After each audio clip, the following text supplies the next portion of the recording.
Hey everybody, welcome back. Today I got two things to share with you. A little update on the scooter, it's alive, and a new prep for the vehicle when we come back.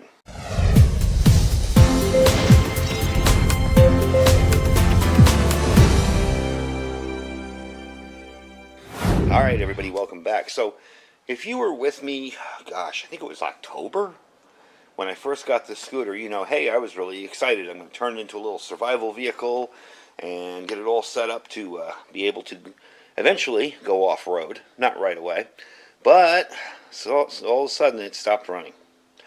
Something was wrong with the carburetor somewhere, something was wrong with the valves. We weren't really sure, and we had to really investigate. So I took it up. I'm going to give you a quick look at it too, because I painted it as well. It's filthy because it was sat outside of a motorcycle shop. We'll get into that story in a second. I took it up to a motorcycle shop. There's the paint, you see. It's just flat OD green. I'm going to do a little sponge camo on it. But paint came out beautiful. The only problem was it got filthy sitting up there forever. So anyway, took it up to a motorcycle shop. And first I went and asked them. Said, can you fix scooters? They were like, sure, we can fix scooters. We may ask you to hunt for some parts for us, but, you know, no problem. We'll fix it for you. And I get it up there, and their tone changes right away. Oh, we don't work on those, really. We can't get parts for them. Well, because the guy told me he might ask me for help, I bookmarked 4 different sites that have parts for this vehicle. So getting parts for it was no problem. They just didn't want to do it. I think they were just making more money off fixing quads right before summer than they were bothering with scooters. Anyway, I was kind of disappointed. I figured, you know what, I'm not an engine person. I don't know what's wrong with it. I'll probably just sell it for parts and call it good. Turns out, a good friend of mine is a motorcycle guy and was like, hey, I can fix that. Yeah, let me see it. I'll guarantee I'll fix it. He took it apart, cleaned up the carburetor, and it ran. And it wasn't running fast. It wasn't over-idling to the point where the transmission was engaging. Needless to say, for a $30 carburetor and paying him for his time, this thing's ready to go, and it's got a high-performance carburetor in it now, too. So let me show you really quick that it does, in fact, start up. Of course, it might help if I turn the key on. There you go. It is running, and the cool part is that back wheel isn't flying around at 20 miles an hour. So I am psyched. Now, I do have a few challenges left with it. We still have a few things to do. Again, I'm going to camo paint it. I want to get a rack for the back of it, just to store it. I may even just use a plastic, what do they call it, milk crate to stuff on the back, because it's a lot more convenient and easy, and $12 on Amazon, or free from a friend if they have one. Yeah, maybe we'll use just a milk crate on the back of it for a trunk. I do have all the supplies off in a cardboard box that way that I'm going to be keeping in here. Not a ton of stuff, just some emergency food, water, stuff like that. Ready to go out if we need to go out. And I got to paint it, and I got to get it registered. And right now, the Nevada DMV is so screwy. You have to show up on Monday at like 4 a.m. to get there by 6 a.m. to get an appointment for later in the week. When the Nevada DMV opens up, which will probably be pretty soon, I believe. I think it's the beginning of next month, which isn't long, where they fully open everything except for masks. Anyway, I'll be able to do it then. But before that, I still have stuff to do to this. You know, I want to paint it, clean it up a little bit. It got really dirty. It was so beautiful when I painted it. I painted it with just regular Airvo, you know, the spray paint, and then clear coated it, and it was so perfect. They managed not to scratch it all up, though. I was pretty impressed with that, and the guy that fixed it did an awesome job on it, so didn't have any problems with that. So there's going to be more stuff with it, but you'll at least see it running. I have to get it registered. I think Nevada requires you to register it one time, and that's it. It's like $90. So anyway, that's the first update. I know some of you guys are going to be so happy, because I had a couple guys asking me, hey, what's going on with the scooter? Hey, what's going on? I'm like, I wish I knew. Anyway, it's up and running. We'll pull back here quickly.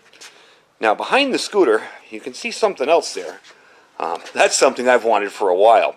The Jeep doesn't have a ton of room in it, so we're going to get into that next, and that'll give me a little bit of expanded storage space. Anyway, not storage space, but expanded cargo space if I have to ever bug out or leave my area.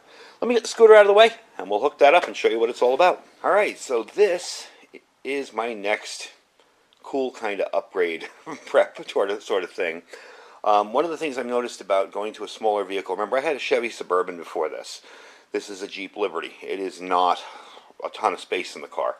So one of the cool things about having something like this is if I do ever have to bug out, I can have more space. I can put stuff out there. Now, yes, it is open. Yes, it's open to damage, to theft, all that. I get it. But at least it gives me more storage space to haul stuff. Also going to come very in handy for me when I'm out practicing, doing videos, when I'm out shooting, whatever I'm doing.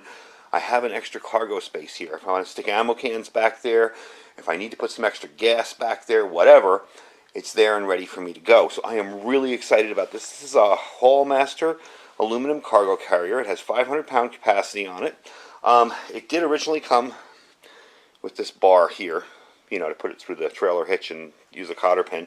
I have since upgraded and bought a locking bar. Again, lock, stop, honest people. They're not going to stop a determined thief. But I'm going to give you a quick look at it over here. And you can see how it works. It's still the same pin, but that locks on the end, so it's impossible to get out of there. I mean, yeah, you could cut it, you could mess with it, I get it. But at least it's a little bit more secure. I am pretty excited about this. You can take a look and see. It's a pretty big unit, and I do need to get a carrier for it. I was even kind of thinking of how I could make this some kind of tent, you know, put some poles back here that lift up, pull out, and then put poles in the ground on the other side and make it like a little shelter or tent. But I don't think I'm going to do that. I think I'm going to just use this for what it's for. However, this will come in handy when I'm doing ham radio stuff, because I can set up a antenna in the corner there, you know, in the ground, have it nice and secure. It will give me a place to operate from. I can put a piece of wood over it and make it a table. So it's definitely going to come in handy. It's definitely going to get more use, and you'll probably see me using it in future videos. This was free. Somebody gave me this because they already had 3. As a matter of fact, you may, some of my real, like 2 or 3 years ago, he was in some of my videos, Charlie. And him and I were talking about some gear that he brought over for me to look at. And he's the one that gave me this, so thanks, Charlie. And thanks to Josh, who, I have it parked over there, who got my scooter running without any BS and mumbo jumbo and all that other stuff. They got it running and working good. So I am definitely psyched. You'll be seeing more scooter videos, and you'll probably be seeing me use this in videos too. Again, it's not the be-all, end-all, most secure storage situation in the world. Could buy a locking box for it. You know, there's tons of stuff I could do. I think I'm just going to really use it just for its intended purposes. So I'm going to be storing it. I won't be on a car full time, and I'll be able to have an extra little way to carry extra stuff around. You know, I always forget that I have cat carriers and 3 cats, and if I ever had to evacuate my house for any reason, and I don't say bug out because I don't think it'd have to be a pretty strong situation for me to leave my home forever. You know, some kind of imminent danger coming at me.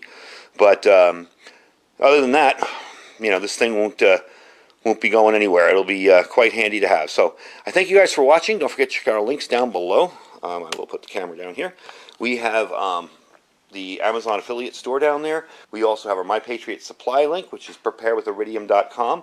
So don't forget to check that out. We have a sale going on, $200 off the 3-week kit. 3-month kit, I'm sorry. The 4-week kit has $50 off.